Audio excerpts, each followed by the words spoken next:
পূর্ণচন্দ্র বিরাচিত আলোকিত তমসাচ্ছন্ন আকাশ, মাঝে মাঝে দোলা দিয়ে যাচ্ছে মৃদু মন্দ সমীরণ। কলকাতার ব্যস্ত নগরী এই মুহূর্তে শান্তশিষ্ট যেন এক মিষ্টি বালিকা।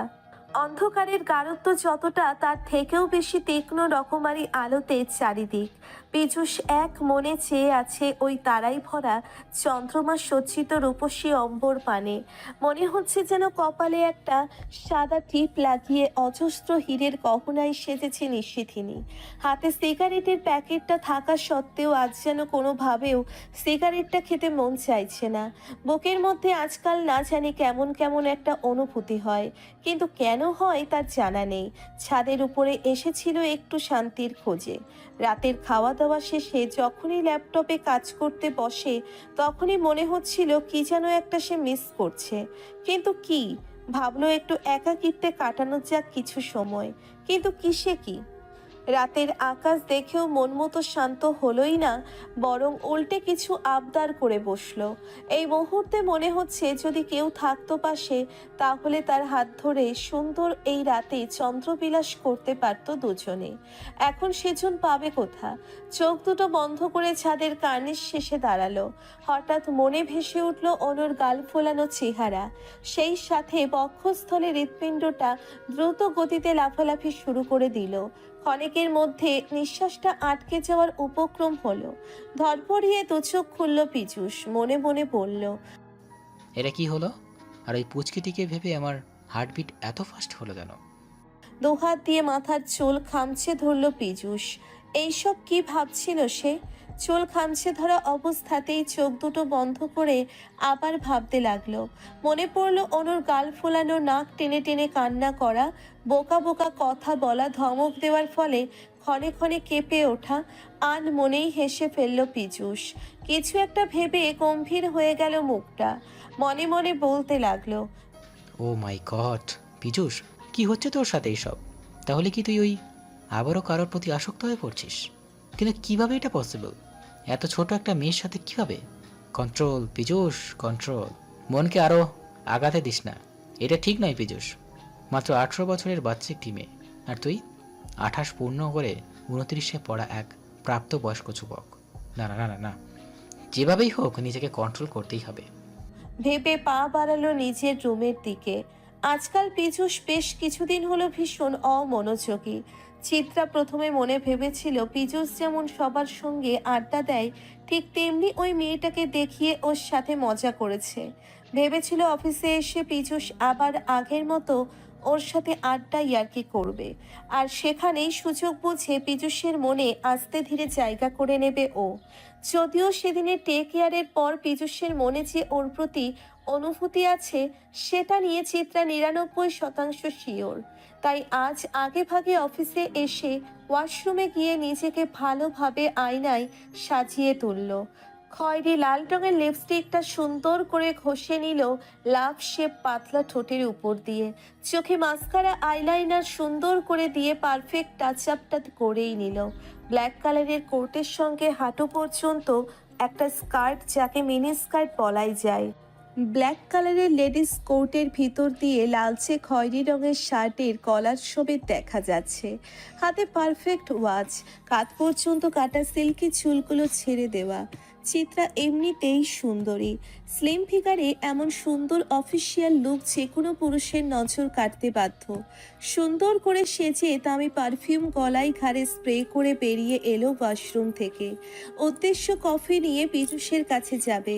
এদিকে পীযূষের মন তার কাছে নেই। রাতে তার মনকে অনেকবার শাসন করেছে, কিন্তু সে ব্যাটা শুনতে নারাজ। এক ভীষণ সূক্ষ্ম যন্ত্রণা আষ্ঠে পৃষ্ঠে ধরেছে পীযূষকে।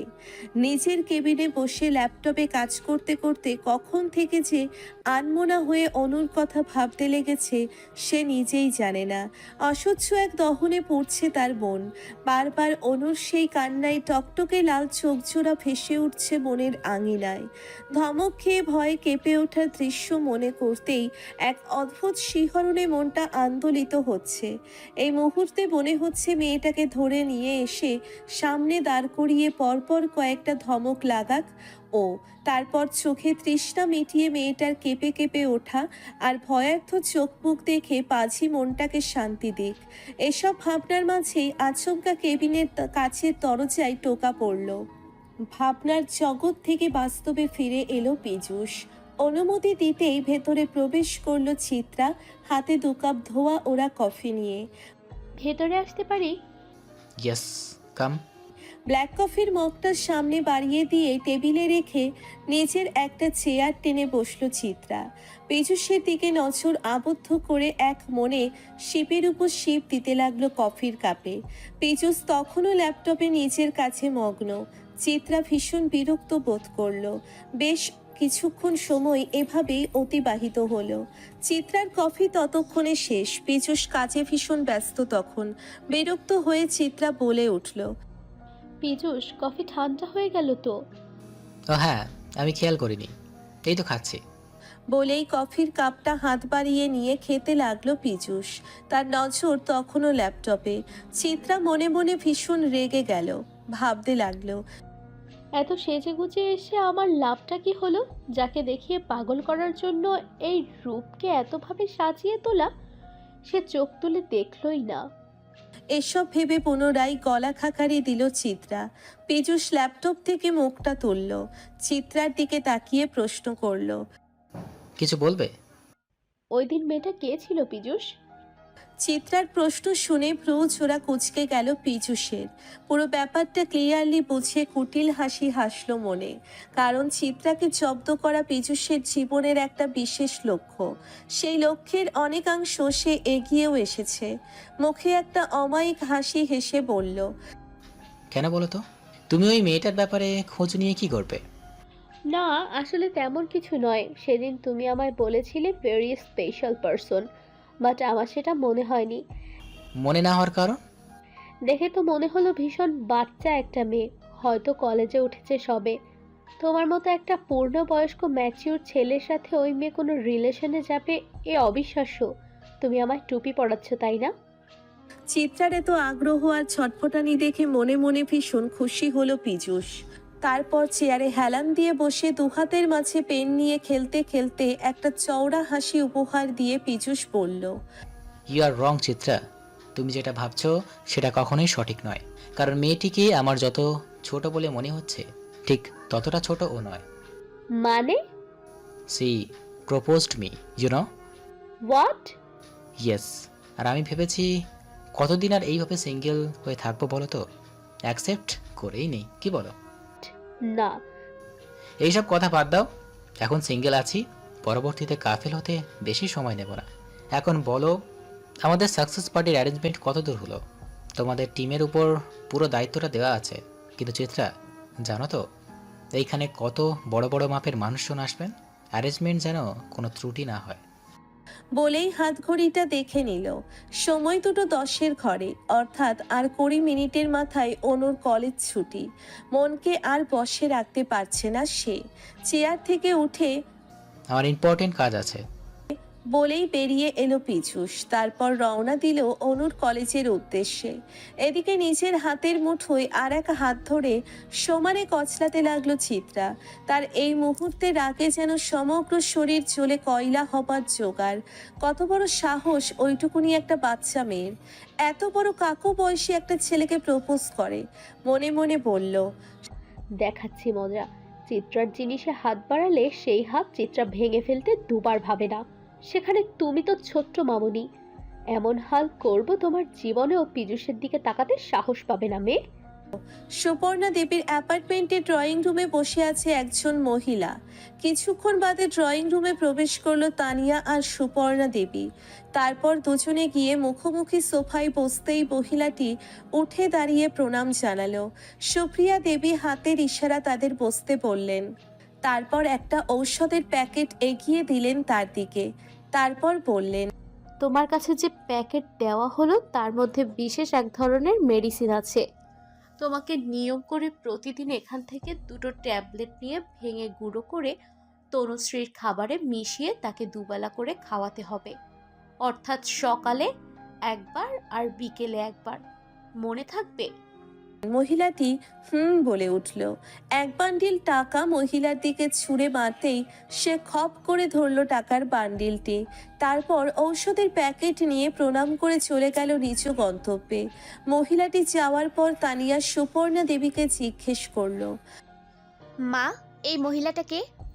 তোমাকে রুদ্রের জীবনে পাঠানোর ব্যবস্থাটা শুরু হয়ে গেল এই মহিলার মাধ্যমে।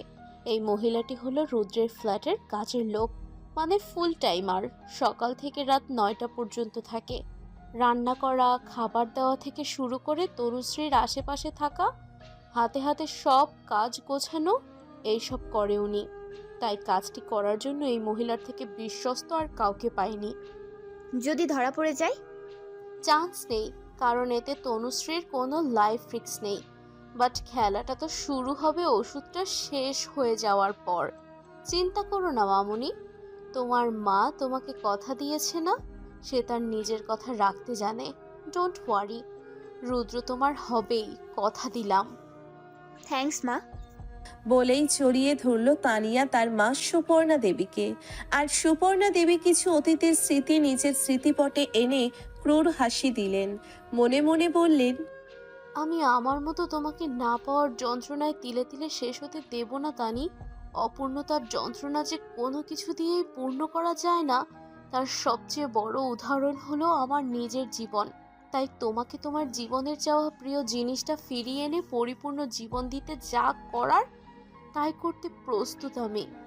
নিজের জীবন থেকে যে শিক্ষা নিয়েছি তা তোমার জীবনে কখনোই ঘটতে দেব না আমি। কালচক্র মহাচক্র। এই কালচক্রের গহ্বরে যে একবার ফেঁসে যায় তার সেখান থেকে বেঁচে ফিরে আসা ভীষণ কঠিন। মানুষের মনের মধ্যে বিরাজমান দূর অভিসন্ধি, হিংসা, ক্রোধ, জ্বলন, সর্বোপরি অন্যায়, স্পৃহা মানুষকে মানুষ থেকে পশু বানাতে সময় লাগে না। আজকাল আমরা অহরহ দেখতে পাই নিজের স্বার্থ সিদ্ধিকে প্রাধান্য দিয়ে, হিংসা স্পৃহাকে গুরুত্ব দিয়ে এমন এমন অন্যায় কাজ আমরা করে থাকি যা মনুষ্য সমাজ ও মনুষ্য জাতির পক্ষে মারাত্মক পরিমাণে অহিতকর। বলা হয় মনুষ্য জাতি পৃথিবীর সর্বশ্রেষ্ঠ জাতি, যার মধ্যে মনুষ্যত্ব, বিবেকবোধ, বিচার বুদ্ধি আছে, যা আমাদের পশুর থেকে ভিন্ন প্রাণী হিসেবে প্রমাণ করে। ন্যায় অন্যায় বিচার করে, তারা হিতকর কাজ করে, সমাজের কল্যাণ সাধন করে। কিন্তু সেই মনুষ্য জাতির মধ্যেই এমন এমন নরপশু আছে যারা শুধুমাত্র নিজেদের স্পৃহাকে এতটাই গুরুত্ব দেয় যে তাদের কাছে মানুষের জীবনটা একটা তুচ্ছ জিনিস বলে গণ্য হয়। হ্যাঁ, আমি সুপর্ণা দেবীর কথাই বলছি এতক্ষণ ধরে। এই মহিলাটি শুধুমাত্র স্বার্থপর বললে ভুল হবে। ইনি নারী জাতির কলঙ্ক হিসেবেই হয়তো বিবেচ্য। নারী শব্দের অর্থে অনেক কিছুই আসে। নারী মানে মা, নারী মানে মায়া, মমতা। নারী মানে এক শীতল ছায়া, যার আলিঙ্গনে সর্বপাপ, সর্বচিন্তা, সর্বগ্লানি নিমেষে দূরীভূত হয়। বিভিন্ন পুরাণে নারীকে ভূমি মাতার সঙ্গে তুলনা করা হয়েছে। ভূমিমাতা যেমন সকল অনাচার মুখ বুজে সহ্য করে তার সন্তানদের নিরাপদ আশ্রয় দিয়ে বাঁচিয়ে রেখেছে, ঠিক তেমনি একজন নারী তার সন্তান থেকে শুরু করে পিতার পরিবার, শ্বশুরের পরিবার, সকলকে জন্ম থেকে আমৃত্যু সকল দুঃখ, কষ্ট, গ্লানি, নোংরা কথা হজম করে তাদেরকে শীতল ছায়ায় আবদ্ধ করে রেখেছে। এই সুপর্ণা নামক নারীটি নিজের অতীত ঘেটে কিছু তিক্ত স্মৃতি বার করে শুধুমাত্র যে নিজের দিদির মেয়ের জীবনই নষ্ট করেছে তা নয়, নিজেরই অজান্তে নিজের মেয়ে তানিয়ার ভবিষ্যৎটাও অন্ধকারের কালো চাদরে ঢেকে দিয়েছে। কথাই বলে, কারো খারাপ করে কখনো নিজের ভালো করা যায় না। নীতির সঙ্গে তিনি যে কি করেছেন সেটা তো ভবিষ্যৎ বলবে। তবে তিনি নিজের মেয়েকে তার মানসিক অবনতির চিকিৎসা না করিয়ে তার অন্যায় চাওয়াকে প্রাধান্য দিয়ে আবারও সেই নোংরা খেলায় মেতে উঠেছেন। আজ গুরু পূর্ণিমা। এই পূর্ণিমা তিথি ধরে নীলিমা তার নিজের পরিবার, দুই মেয়ের জন্যে, ছেলের জন্যে, সর্বোপরি বড় জামাইয়েরও তার পরিবারের সুখ শান্তির জন্যে উপবাসী হয়ে লক্ষ্মী ব্রত পালন করছেন। এমনকি তিনি এও ফোন করেছেন আগামী পূর্ণিমার তিথিতে বাড়িতে সত্যনারায়ণ ব্রত পালন করবেন। পুরাণ অনুসারে বাড়িতে সত্যনারায়ণ ব্রত কথা উদযাপন করলে গৃহে শান্তি বিরাজমান হয়, দুঃখ দূরীভূত হয়, গৃহে লক্ষ্মী দেবীর আশীর্বাদে সুখ স্বাচ্ছন্দ্য মানসিক শান্তি উপচে পড়ে।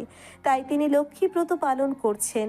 সমস্ত রকম পূজার উপকরণ সাজিয়ে সিংহাসনের সামনে প্রদীপ জেলে সবেমাত্র মায়ের ব্রতকথা শুরু করেছেন। ঠিক এমন সময় কোথা থেকে এক কালো বিড়াল এসে হামলে পড়ল মায়ের পুজোর বানানো ভোগের উপর।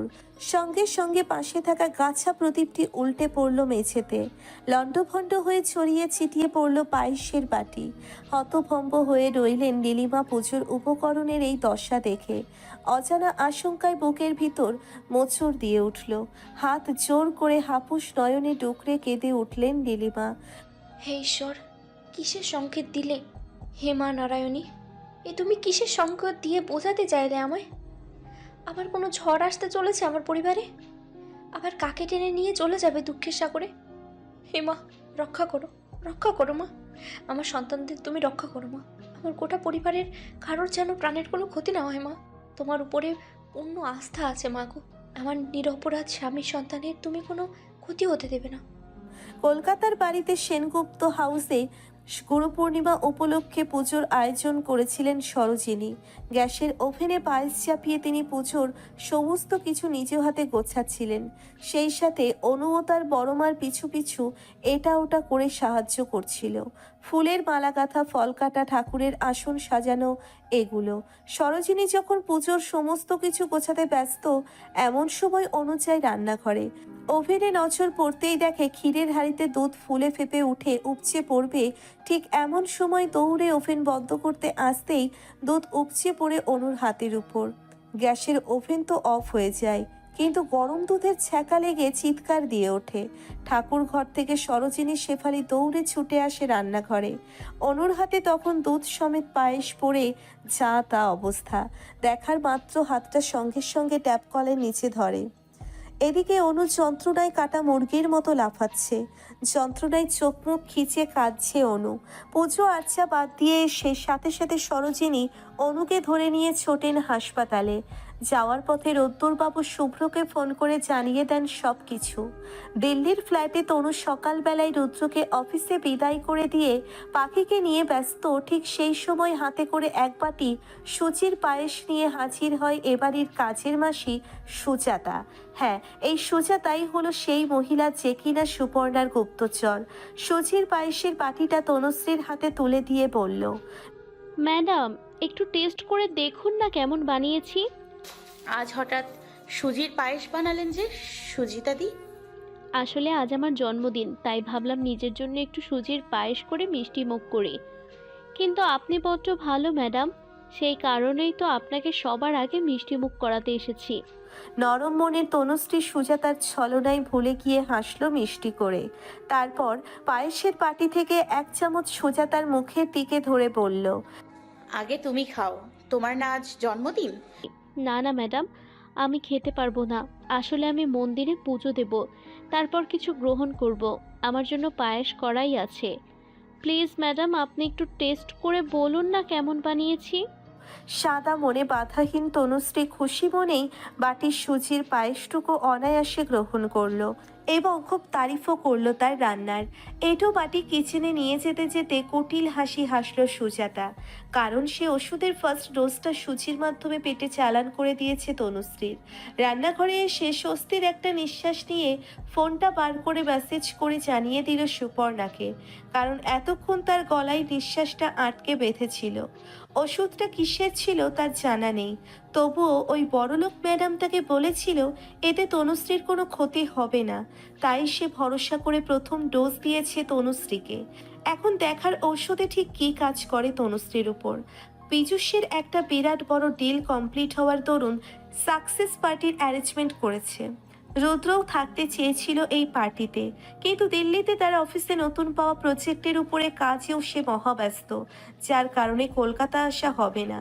কিন্তু তার পুরো ফ্যামিলি এই পার্টিতে অংশগ্রহণ করতেই পারে, সেই বিষয়ে নিমন্ত্রণ জানাতে পীযূষ শুভ্রের সঙ্গে দেখা করতে এসেছিল SR গার্মেন্টসের অফিসে। দুজনে যখন আলাপ আলোচনায় ব্যস্ত, ঠিক সেই সময়ে সরোজিনীর ফোন আসে আর দুজনে জানতে পারে অনুর হাত পুড়ে যাওয়ার ঘটনা। হাত পোড়ার কথা শুনে পীযূষের দম আটকে যায় বুকের ভেতর। এদিকে শুভ্রেরও চিন্তায় যা তা অবস্থা। আর এক মুহূর্তও কাল বিলম্ব না করে দুজনেই ছুটে হাসপাতালের উদ্দেশ্যে। হাসপাতালে পৌঁছে বার্ন ইউনিটে পৌঁছতেই পীযূষের চোখ আটকায় কান্না মাখা এক মুখশ্রীতে। অনুর কাছে গিয়ে দাঁড়াতেই দেখে হাতের উপরই পাশের স্কিন জুড়ে জল ঠোসা বেরিয়েছে। তার উপরে নার্স বার্নার লাগাতে ব্যস্ত, আর অনু সরোজিনী দেবীর বুকে মুখ গুজে কান্নায় ব্যস্ত। ফোপানির চোটে সমগ্র কায়া মৃদু কম্পনে দুলে দুলে উঠছে। শুভ্র দৌড়ে এসে মাথায় হাত বোলাতে থাকে অনুর। এদিকে দুর্বিসহ ঝড় ওঠে পীযূষের বুকে।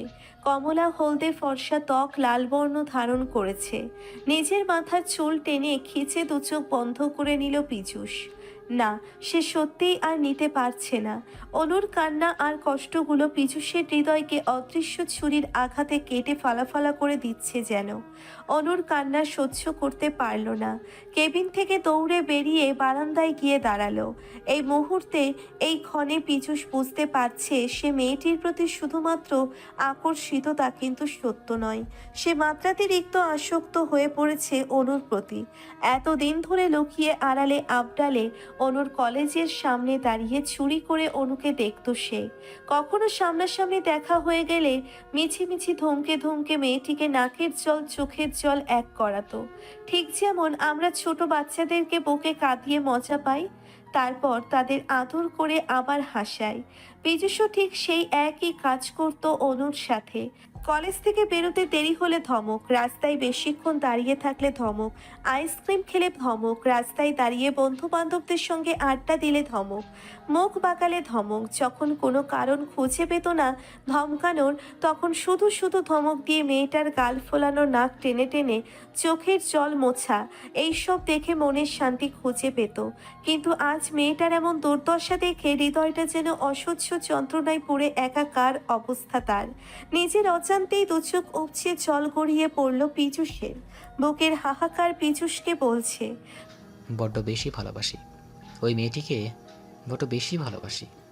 বিকেলে কফির সাথে সেকেন্ড টোস্টটাও খাইয়ে দিল সুজাতা।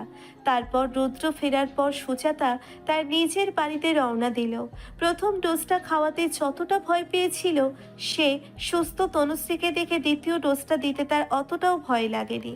এদিকে ওষুধ তার কাজ ইতিমধ্যেই শুরু করে দিয়েছে। আস্তে আস্তে ধীরে ধীরে সমগ্র শরীরের নিউরনে নিউরনে ওষুধের প্রতিক্রিয়া ছড়িয়ে পড়েছে তনুশ্রীর। রাতে ডিনারের পর পাখিকে ঘুম পাড়িয়ে রুদ্র যখন ল্যাপটপে অফিসের কিছু পেন্ডিং ফাইল চেক করতে ব্যস্ত, ঠিক এমন সময় আচমকাই আক্রমণ করে বসল তনুশ্রী। তনুশ্রীর আক্রমণ যখন রুদ্র বুঝতে পারল, তখন সেও পাল্টা প্রতিঘাত করল তনুশ্রীকে। কোল থেকে ল্যাপটপটা নামিয়ে ঝাঁপিয়ে পড়ল তনুশ্রীর ওপর। মেতে উঠল পবিত্র শরীরী খেলায়। রুদ্র প্রথমবার তনুশ্রীর কাছ থেকে এমন সবুজ সংকেত পাওয়ায় দ্বিগুণ উৎসাহে মেতে উঠল নিজের অর্ধাঙ্গিনী প্রেয়সীতে উন্মত্ত হতে। সময় গড়ালো, স্পর্শ কঠোর থেকে কঠোরতম হলো। প্রবল উষ্ণতায় উষ্ণ করে তুলল পরস্পর পরস্পরের কায়া। কিন্তু রুদ্র বুঝতেও পারল না এটা তনুশ্রীর স্বাভাবিক আচরণ নয়, বরং ড্রাগসের কারণে এমন উন্মাদ দশা। রাতের আধার কেটে ভোর হলো। দুটো ক্লান্ত শরীর পরস্পরকে আঁকড়ে ধরে ঘুমের চাদরে বিলীন হলো। সকালে ওঠার পরে এক বিরাট বড় ভুল করল তনু। যে কাজটি প্রতি ভালোবাসাময় স্পর্শ পাবার পর সে করে, সেটা সে করতে বেমালুম ভুলে গেল। কারণ ওই একটাই, সুজাতা তার তৃতীয় ডোজটা সকালের কফির সাথে ঘুম থেকে ওঠা মাত্রই খাইয়ে দিয়েছে তনুকে। এখন দেখার ভবিষ্যৎ কি বলে। ওষুধের ডোজ পড়বে গোটা 1 মাস ধরে। কি হবে তনুর ভবিষ্যৎ? কথাই বলে সত্যিকারের ভালোবাসায় অনেক জোর। পবিত্র ভালোবাসার মাঝখানে থাকে ঐশ্বরিক ক্ষমতা। সে ভালোবাসা দুজন প্রেমিক প্রেমিকার মাঝে হোক বা সন্তান আর বাবা মায়ের মাঝে। সংসারের বিপদ আপদ যখন ঘনিয়ে আসে, তখন সবচাইতে আগে বুঝতে পারে সেই গৃহের গৃহকর্ত্রী, মা হোক বা স্ত্রী। সে যেন তার 6th সেন্স দিয়ে আগেই বুঝে যায় তার পরিবারের উপর মারাত্মক ঝড় আসতে চলেছে। তদ্রূপ নীলিমার হৃদয়ে আশঙ্কার বীজ ধীরে ধীরে বৃক্ষ রূপ নিতে সময় লাগেনি। গুরু পূর্ণিমার দিন ঘটে যাওয়া এক বীভৎস ঘটনা তার অন্তরাত্মাকে নাড়িয়ে ছেড়েছে। তারপর যখন খবর পেয়েছে অনুর হাত পুড়ে গেছে, উক্ত দিনে ঠিক তখনই তার মনের মাঝে সন্দেহ বাস্তবিক ভয়ের রূপ নিতে সময় লাগেনি। চিন্তায় চিন্তায় পাগল হয়ে গেলেন নীলিমা। সনাতন স্ত্রীর মানসিক দ্বন্দ্ব বুঝতে পেরে নিয়ে গেলেন গুরুদেবের আশ্রমে। এর আগে যতবারই তাদের পরিবারের উপর বিপদ ঘনিয়ে এসেছে, চিন্তায় চিন্তায় সিদ্ধান্তহীনতায় ভুগছেন, তখনই তারা স্মরণ করেছেন গুরুদেবকে। উত্তীর্ণ পিতাসম গুরুদেব সমস্ত সমস্যার সমাধান যেন এক মুহূর্তেই বের করে দিয়েছেন। আজও চিন্তায় ভাবনায় সিদ্ধান্তহীনতায় ভুগছিলেন সনাতন। তখনই মানসিক শান্তির উদ্দেশ্যে স্ত্রীর ছোট পুত্রকে সাথে নিয়ে হাজির হলেন গুরুদেবের আশ্রমে। গুরুদেবকে দেখা মাত্রই নীলিমা সাষ্টাঙ্গে প্রণাম জানিয়ে গুরুদেবের চরণ ধরে কাঁদতে লাগলেন। গুরুদেব, আমার পরিবারকে বাঁচান। আমার সন্তান, স্বামী সবাই আজ বিপদের মুখে। বাঁচান গুরুদেব, বাঁচান। পিতৃতুল্য গুরুদেব সতীশ আচার্য মাথায় হাত বুলিয়ে দিলেন পরম মমতার। তারপর আস্তে ধীরে নীলিমার থেকে সমস্ত ঘটনা শুনলেন। গভীর চিন্তায় মগ্ন হলেন। তারপর বললেন, বড় কন্যা বড় জামাতা, ছোট কন্যা ছোট পুত্র ও স্বামী স্ত্রী উভয়ের জন্ম তারিখ, স্থান, সমস্ত কিছু এই মুহূর্তে আমাকে লিখে দাও। কেন গুরুদেব? সামনে যে ঝড় আসছে তা কিভাবে প্রতিহত করা যায় তার উপায় খুঁজতে হবে যে মা। তাই প্রত্যেকের ঠিকুজি বানাতে চাইছি, রাশি মেলাতে চাইছি প্রত্যেকের সাথে প্রত্যেকের। বুঝতেই পারছো, সামনের বিপদের সংকেত ঈশ্বর তোমায় দিয়ে দিয়েছেন। তাই তুমি আর সময় নষ্ট করো না মা। আজ এক্ষুনি আমায় প্রয়োজনীয় নথিপত্র দাও। আগামী 2 দিন পর আশ্রমে এসো। তখন সম্পূর্ণ ব্যাপার আমি যাচাই বাছাই করে বাছ বিচার করে তোমায় বলবো, আর এর থেকে পরিত্রাণের পথও তোমায় বাতলাবো। সনাতন নীলিমা দেরি করলেন না। তৎক্ষণাৎ সরোজিনীকে ফোন করে রুদ্রের জন্ম তারিখ আর স্থান সময় জেনে নিয়ে বাকি সবার প্রয়োজনীয় নথিপত্র গুরুদেবকে গুছিয়ে দিয়ে বাড়িতে এলেন। কেটে গেল মাঝখানে 2 দিন। 2 দিন পর ফেরত এলেন আবার আশ্রমে। গুরুদেব স্বয়ং 6টি জীবন পত্রিকা বানিয়ে বসলেন আসনে। নীলিমা সনাতন ভয়ে রয়েছেন, না জানে কি শুনবেন আজ। বেশ কিছুক্ষণ পর গুরুদেব বললেন, তোমাদের সকলের রাশি পরিষ্কার পরিচ্ছন্ন হলেও তোমাদের 2 কন্যার রাশি মোটেও স্বচ্ছ নয়। দুজনের সামনে ভয়ানক বিপদ। এই বিপদে তাদের দুজনের জীবনেই নেমে আসবে এক বিরাট পরিবর্তন। তা সে ভালোও হতে পারে, আবার ভীষণ খারাপও হতে পারে। পূর্ব দিনগুলোর ঘটনা বিচার করলে আমি এখানে দেখতে পাচ্ছি, বিগত কয়েক মাস যাবৎ তোমার বড় কন্যার রাশিচক্র মারাত্মকভাবে বিপজ্জনক অবস্থায় রয়েছে। গুরুপতি বৃহস্পতি প্রচন্ড উত্তাল। চন্দ্রের ঘরে রাহু আর কেতু মিলিতভাবে দ্বন্দ্ব সৃষ্টি করেছে, যার কারণে প্রত্যেকটা সময় বিপদের মুখোমুখি হতে হচ্ছে মেয়েটিকে। তার উপর আবার শনির কুদৃষ্টি পড়েছে। সব মিলিয়ে মারাত্মকভাবে বিষাক্ত হয়ে উঠেছে ওর জীবন পত্রিকা। তবে একটা বিষয়ে মারাত্মক অবাক লেগেছে আমার, সেটি হলো তোমার জামাতার রাশি। তার রাশিতে বৃহস্পতি মারাত্মক জোরালো। চন্দ্র তার জায়গায় সঠিক স্থানে রয়েছে, যার ফলে চন্দ্র আর বৃহস্পতির মিলিত প্রভাবে রাহু কেতু মারাত্মকভাবে দমন হয়ে আছে। উপরন্তু শনির আশীর্বাদ রয়েছে তার উপর। তাই যে কোনো পরিস্থিতিতে তোমার বড় মেয়েকে তার স্বামী যে কোনো বিপদ থেকে রক্ষা করে নিয়ে বেরিয়ে আসছে। আর কুষ্ঠি অনুযায়ী যা দেখছি, ভবিষ্যতেও হয়তো এক মারাত্মক বিপদের সম্মুখীন হতে চলেছে তোমার বড় মেয়ে। হয়তো এবারও তোমার বড় জামাতাকেই তাকে রক্ষা করতে হবে। তবে সেটা কতখানি আজ এই মুহূর্তে বলা যাচ্ছে না, কারণ মানুষের ভাগ্যের রাশিচক্র সদা পরিবর্তনশীল। তুমি ঈশ্বরকে ডাকো মা, ঈশ্বরকে ডাকো। এই বিপদ থেকে তোমার কন্যাকে তিনি একমাত্র রক্ষা করতে পারবেন। আর রইল তোমার ছোট কন্যার কথা, তার ভাগ্যে নতুন রাশি যোগ হতে চলেছে। তবে মারাত্মক বিপদ তার সামনেও দেখা যাচ্ছে। চন্দ্র এবং রাহু কেতু বড় কন্যার ন্যায় তার ভাগ্যকেও বিষিয়ে তুলেছে। সব মিলিয়ে এতটুকুই বলতে পারি, তোমার 2 কন্যা মারাত্মক কোনো ষড়যন্ত্রের শিকার হতে চলেছে ভবিষ্যতে। ঈশ্বরকে ডাকো মা, এর চেয়ে বেশি আমার আর কিছুই বলবার নেই। দীর্ঘ কথন শেষ করে হাঁপিয়ে উঠলেন গুরুদেব। 80 পার করেছেন বেশ কয়েক মাস পূর্বে। শরীরে আর সেই শক্তি নাই। এখন এই মুহূর্তে শুধুমাত্র ঈশ্বরের ডাক আসার অপেক্ষা তার। সারা জীবন পরম সনাতনের পায়ে নিজের জীবন উৎসর্গ করে এসেছেন। বহু পথভ্রষ্টকে সঠিক পথে নিয়ে আসায় শিক্ষাদান করেছেন। হিংসা বিদ্বেষ কোনো কালেই তাকে স্পর্শ করতে পারেনি। তাই তো তিনি আজ প্রায় 10,000-এর অধিক শিষ্যদের পিতা। সনাতন আর নীলিমা তাদেরই মধ্যে দুজন তার পরম প্রিয় দুই শিষ্য। তাদের জন্য এতটুকু করতে পেরে নিজেকে খুব ধন্য মনে করলেন তিনি। দুহাত তুলে জগন্নাথের কাছে চাইলেন, হে পরম দয়াময়, হে জগন্নাথ, এই দুটো নিরীহ প্রাণকে তুমি রক্ষা করো প্রভু, তুমি রক্ষা করো। এতটুকু বয়স, আর কত নেবে এরা? সকল ষড়যন্ত্রকারীর মুখোশ খুলে দাও। সকল দুষ্টের দুষ্ট প্রবৃত্তি নিপাত যাক তোমার আশীর্বাদে। শান্তিতে ধন্য হয়ে উঠুক কোমল প্রাণ দুটির জীবন। সকল বাধা দূরীভূত করে, সকল বিপদ প্রতিহত করে নতুন সকাল নিয়ে এসো তাদের জীবনে।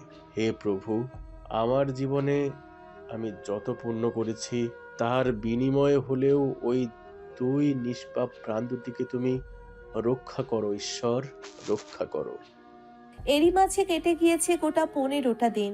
তনুর প্রতি রুদ্রের নেশা দিনে দিনে মারাত্মক আকার ধারণ করেছে। বিগত 15টা দিন রুদ্র তনুকে এক অন্য রূপে আবিষ্কার করেছে যেন। এত ভালোবাসাময় রাত সে আগে কখনো অনুভব করেনি। তবে আজকাল কিছু অস্বাভাবিক আচরণও তার দৃষ্টি এড়ায়নি। কেমন যেন সারাটা দিন অস্বাভাবিকভাবে হাসতে থাকে তনু। মারাত্মক উৎফুল্ল হয়ে থাকে সমস্ত সময়। এরকম উৎফুল্লতার কারণ কিছুই ঠাউর করতে পারে না রুদ্র। ভাবে হয়তো মাত্রাতিরিক্ত ভালোবাসে তাকে, এই সংসারকে, তার পাখিকে, তাই সারাক্ষণ এত উৎফুল্ল হয়ে থাকে। এদিকে সুজাতা তার কাজে একদম নিষ্ঠা নিয়ে করছে, কিন্তু এদিকে ধৈর্যহারা হয়ে পড়ছে তানিয়া। 15টা দিন টানা কেটে যাওয়ার পরেও যখন কোনো সংবাদ এলো না, তখনই অধৈর্য হয়ে যোগাযোগ করলো সুজাতার সাথে, তাও নিজের মায়ের আড়ালে। একটা রেস্টুরেন্টে ডেকে পাঠালো সুজাতাকে। স্নিগ্ধ আলো ঝলমল করছে রেস্টুরেন্টের অন্তর্মহলে। মুখোমুখি চেয়ারে বসে আছে দুই রমণী, একদিকে সুজাতা, অপরদিকে তানিয়া।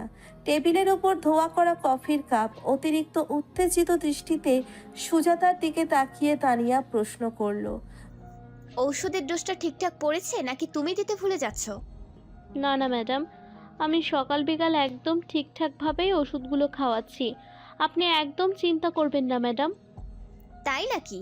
তাহলে এখনো কোনো অঘটনের খবর পাচ্ছি না কেন? আমি জানি না তো এ বিষয়ে কিছু। আমাকে যেমন করে দিতে বলা হয়েছিল আমি ঠিক তেমন করেই দিচ্ছি। বিশ্বাস করুন ম্যাডাম। মনে হচ্ছে ঔষধের ডোজটা কম হয়ে গেছে, ওটা বাড়িয়ে দাও। দুবেলা একটা করে ট্যাবলেটের জায়গায় এক এক বেলায় দুটো করে ট্যাবলেট মেশাও খাবারে। মারা টারা যাবে না তো? তাহলে তো আমি ধরা পড়ে যাব, সেই সাথে আপনারাও। টানা 15 দিন ধরে যে ডোজ খাচ্ছেও, সেখানে আরেকটু বাড়লে এমন কিছুই ক্ষতি হবে না, বরং মাথাটা একটু খারাপ হবে এই আর কি। তবে এ বিষয়ে মাকে জানানোর দরকার নেই, আমি নিজেই জানিয়ে দেব সবটা। বলেই এক বান্ডিল টাকা সুজাতার হাতে দিয়ে বেরিয়ে গেল রেস্টুরেন্ট থেকে তানিয়া। এদিকে সুজাতা টাকা পেয়ে খুশিতে পাগল প্রায় অবস্থা। দারুণ একটা কাজ ছুটেছে তার। ও বাড়ি থেকেও মাইনে পাচ্ছে, আবার এদিক থেকে বিরাট মোটা ইনকাম হচ্ছে তার। পটাপট টাকার বান্ডিলটা নিজের পার্সের মধ্যে ঢুকিয়ে রেস্টুরেন্ট থেকে বের হতে গিয়ে ধাক্কা লাগলো একজনের সাথে। সাথে সাথে হাতের পার্সটা খুলে নিচে পড়ে গেল। ঝটকা খেয়ে বেরিয়ে এলো মোটা টাকার বান্ডিলটা। থতমত খেয়ে সুজাতা নিচু হয়ে টাকার বান্ডিলটা কুড়িয়ে পার্সের মধ্যে ঢুকিয়ে বেরিয়ে পড়ল রেস্টুরেন্ট থেকে। একবারও পেছনে তাকিয়ে দেখলো না ধাক্কাটা অ্যাকচুয়ালি লেগেছে কার সাথে। এদিকে রুদ্র রেস্টুরেন্টে নিজের বিজনেস ডিলের মিটিং করতে এসেছিল, আর রেস্টুরেন্টে ঢোকার সময়ই মুখোমুখি ধাক্কা খায় সুজাতার সাথে। তখনই ঘটনাটি ঘটে যায়। সুজাতা বেরিয়ে যেতেই চিন্তায় কপালে ভাঁজ পড়ে রুদ্রর, কিন্তু পরক্ষণেই ভাবে হয়তো কারোর সাথে দেখা করতে এসেছিল, হয়তো কারো কাছে টাকা পেত, সেই টাকাই হবে। যাই হোক, এসব নিয়ে আর মাথা না ঘামিয়ে চলে গেল নিজের কাজে। 15 দিনে অনুর হাতের পোড়া বেশ শুকিয়ে এসেছে। গোটা 15 দিন তার কলেজ যাওয়া বন্ধ। এই 15 দিনে বাড়িতে এসে দেখা না করলেও পীযূষ প্রতিদিন প্রায় ঘন্টায় ঘন্টায় সরোজিনীকে ফোন করে অনুর খবরাখবর দেখেছে। পীযূষের কনসার্ন দেখে সরোজিনীর কপালে ভাঁজ। অনেক কিছু তার মস্তিষ্কে ঘোরাফেরা শুরু করলো, কিন্তু শিওর হতে পারলেন না কোনো বিষয়ে। ভাবলেন মেয়েটিকে হয়তো নিজের বোনের নজরে দেখে সেই কারণেই এতটা ব্যথিত হচ্ছে। বিগত দিনগুলোতে অনুর প্রতি পীযূষ অনেক দায়িত্বই পালন করেছে, তাই হয়তো স্নেহে জড়িয়ে গেছে। তাছাড়া অনু মেয়েটাই এত আদুরে যে তাকে দেখলে যে কেউ তার মায়াই জড়াতে বাধ্য। যেমনটা শুভ্র তিনি নিজে আর রদ্দুরবাবু যেভাবে মেয়েটির মায়ায় জড়িয়ে গেছেন, সেখানে পীযূষ জড়ালে আশ্চর্য হওয়ার মতো কিছুই নেই। তবুও যেন মনের মধ্যে খচখচানিটা তার রয়েই গেছে। এদিকে পীযূষ অনুর শরীর খারাপ দেখে নিজেও মানসিক অশান্তিতে প্রবলভাবে আক্রান্ত হয়েছিল। সেই কারণে যে বিগ পার্টি থ্রো করতে চেয়েছিল তার ডেট পিছিয়ে দিয়েছিল সে নিজেই। ভাগ্যিস গেস্টদের ইনভিটেশন পাঠানো হয়নি তখনও, তাই ডেট পিছানোর ঘটনাটা শুধু অফিসের মধ্যেই সীমাবদ্ধ রইল। তবে কী কারণে এই ডেট পেছানো তা সবারই অজানা। ডেট পেছানো নিয়ে কারোর মধ্যে তেমন কৌতূহল না কাজ করলেও চিত্রার মধ্যে ব্যাপক কৌতূহল কাজ করলো। কারণ ইদানিং সে লক্ষ্য করেছে পীযূষ অন্যমনস্ক থাকে, তার প্রতি আগ্রহ প্রায় নেই বললেই চলে। এদিকে সেদিনের পীযূষের প্রেম কাহিনী শোনার পর থেকে মনের অভ্যন্তরে অনুর প্রতি এক আকাশ সমান হিংসা আর ক্রোধ সৃষ্টি হয়েছে চিত্রার মনে। মনে প্রাণে চিত্রা বিশ্বাস করে পীযূষ শুধু তাকেই ভালোবাসে, অথচ ওই বাচ্চা মেয়েটাই নিজের রূপের জালে ফাঁসাতে চাইছে পীযূষকে, যেটা সে কখনোই হতে দেবে না। সে ভেবে নিয়েছে মেয়েটা পীযূষের টাকা পয়সা স্ট্যাটাস দেখে এত বয়সের একটা ছেলেকে প্রেমের প্রস্তাব দিয়েছে। আজকালকার মেয়েরা মারাত্মক চালাক হয়, তারা ব্যাংক ব্যালেন্স দেখে তবেই বয়ফ্রেন্ড সিলেক্ট করে। কারণ সে নিজেও পীযূষকে ডাম্প করেছিল আবিরের টাকা পয়সা দেখে। আর এই মুহূর্তে পীযূষ আবিরকে ছাড়িয়ে টাকা পয়সা স্ট্যাটাস ক্ষমতা সব কিছুতেই এগিয়ে গেছে, তাই পীযূষকে নিজের বয়ফ্রেন্ড এবং সেই সাথে জীবনসাথী বানাতে এই মুহূর্তে কোনো সমস্যাই নেই চিত্রার। আর তাছাড়া সেদিনের কথোপকথনে চিত্রা নিশ্চিত আজকালকার দিনে মেয়েদের দু চারটে এমন বয়ফ্রেন্ড থাকাটা কোনো ব্যাপারই না। তাই পীযূষ একমাত্র তারই। এই অল্প বয়সী মেয়ের রূপের ভূত পীযূষের ঘাট থেকে সে এমনিতেও নামিয়ে ছাড়বে। তার আগে ওই মেয়েকে প্রেমের ভূত ছাড়িয়ে তবে দম নেবে ও। শুধুমাত্র একবার ওই মেয়ের ঠিকানা পাক, একটা সুযোগ পেলেই বুঝিয়ে ছাড়বে চিত্রার জিনিসে নজর দেওয়ার ফল কি হতে পারে। সুজাতা বিগত কয়েকদিন ধরে ওষুধের ডোজ বাড়িয়ে দিয়েছে। ফলাফল স্বরূপ তনু আগের থেকে অনেক বেশি বেখেয়ালি হয়ে উঠেছে, কখন কোনটা কোথায় রাখছে ভুলে যাচ্ছে। এদিকে তানিয়া প্রতি সময়ের আপডেট সুজাতার থেকে নিয়ে চলেছে। সারা দিন সুজাতা লক্ষ্য করে তনুকে, তারপর যা যা ঘটে সব বিস্তারে জানায় তানিয়াকে। তানিয়া যখন জানতে পারল তনুর স্মৃতিভ্রষ্ট হচ্ছে সমস্ত ব্যাপারে, তখন প্রাপ্তির হাসি হাসলো। মনে মনে এক বিরাট প্ল্যান কষে ফেলল। তারপর ফোন লাগালো সুজাতার নম্বরে। সুজাতা তখন রান্নায় ব্যস্ত। এমন সময় ফোনের স্ক্রিনে পরিচিত নম্বরে কল আসতেই কানে ব্লুটুথ গুঁজিয়ে ফোন রিসিভ করলো। তারপর তানিয়ার সাথে তার কথোপকথন চলল কিছু সময়। মুখে কোনো শব্দ না আউড়ে শুধু হ্যাঁ বা নাতে কথোপকথন সারল। তারপর ফোন রেখে কিছুটা দ্বিধা নিয়ে এগিয়ে গেল তনুর রুমের দিকে। ম্যাডাম আসবো? হ্যাঁ, ভেতরে এসো সুজাতা দি, কিছু বলবে? ম্যাডাম আজকে চলুন না, একটু শপিং মল থেকে ঘুরে আসি। আসলে কিছুদিন ধরে দেখছি আপনি কেমন জানি অসুস্থ, তাই ভাবলাম আপনাকে নিয়ে একটু ঘুরিয়ে নিয়ে আসি। মৃদু হাসল তনু। হ্যাঁ, কথাটা একদম সত্যি। ইদানিং তার নিজের শরীর একদমই ভালো লাগে না। সারাক্ষণ মাথার মধ্যে কেমন জানি ঘুরপাক খায়, কি বলতে কি বলে কিছু বুঝে উঠতে পারে না। মনে মনে বিরাট অশান্তি চলে তার। মনে হয় যেন নিজের প্রতি কন্ট্রোল হারিয়ে ফেলছে। ইদানিং রুদ্র ও ওর প্রতি কেমন জানি বিরক্ত। কিছু একটা রাখতে দিলে পরবর্তীতে আর খুঁজে পায় না। ইদানিং পাখিকেও তেমনভাবে সামলে উঠতে পারছে না। কি হচ্ছে তার সাথে নিজেই বুঝতে পারছে না। ভীষণ মানসিক অশান্তিতে রয়েছে ও। এদিকে সুজাতার কথাই মনে মনে ভাবলো হয়তো ঘরের পরিবেশে এভাবে একা একা কাটাতে কাটাতে তার এমন পরিস্থিতি হয়েছে, তাই একটু বাইরে থেকে ঘুরে এলে হয়তো মানসিক অশান্তিটা কিছুটা হলেও কমবে। তাই রাজি হয়ে গেল। তখন ঘড়িতে বাজে বিকাল 4টে। সুজাতা তনু পাখিকে নিয়ে বের হলো শপিং মল ঘোরার উদ্দেশ্যে। আজ পাখির কেয়ারটেকার মিসেস শর্মা একটা বিশেষ কাজে দুপুরের পর ছুটি নিয়েছিলেন, আর সেই সুযোগটাই কাজে লাগিয়েছে তানিয়া আর সুজাতা। দিল্লির সেক্টর 5-এ অবস্থিত স্টার শপিং মল বিখ্যাত শপিং মল। বিরাট 7তলা বিল্ডিং, সাথে মাল্টিপ্লেক্স সেন্টার হওয়ায় দরুন সারাদিন অজস্র লোকের যাতায়াত। অ্যাজ ইউজুয়াল তনুর মাইন্ড তখন সুজাতার কন্ট্রোলে। তারা যে শপিং মলে যাচ্ছে এ ব্যাপারে সুজাতা নিজে রুদ্রের কাছ থেকে পারমিশন নিয়েছে বলে জানালো তনুকে, অথচ রুদ্র আদতেও কিছুই জানে না এই ব্যাপারে। এদিকে শপিং মলে যে তনুর জন্য এক ভয়ঙ্কর বিপদ অপেক্ষা করতে লাগলো তা সে স্বপ্নেও কল্পনা করতে পারল না।